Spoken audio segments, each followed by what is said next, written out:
Do you think that the implementation market will be around much longer, considering a lot of the newer technology is more SaaS-based and like really, really, easy to kind of get up and going? But Yeah, that's what I was going to ask. On the other side, you still have like some of these really, really large organizations, and having worked with them, things are so behind that there's always going to be work.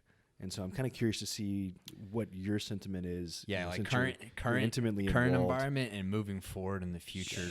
Yeah, I mean, I think that they're definitely, all vendors are trying to shorten the amount of time it takes to implement and get their products up and running. So I think you have that challenge.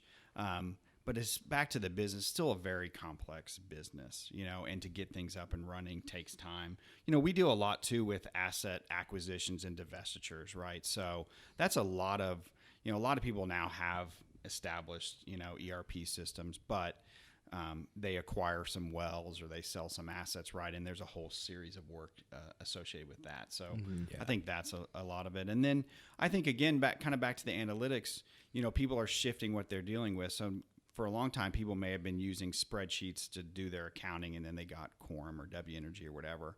But they're still doing a lot of other things like consolidated reporting, and they still use Excel a lot. And so I think that's part of where the shift is too, is kind of now you're dealing with, okay, you've got the major building block in place, but you still have all these things on the periphery that you have to worry about. Yeah. Especially where people want real-time data and better reporting, better decision-making, all those kind of things. So if it takes someone, if management says, hey, I want a new forecast, and it takes them a week to recompile and pull the data and put it into Excel and match it up and all that kind of stuff, by that time, it's too late to get that data, right? Yep. So I think that's where a lot of the time and effort is being focused on, where we're seeing a lot of work is helping people speed up that process so they can make better decisions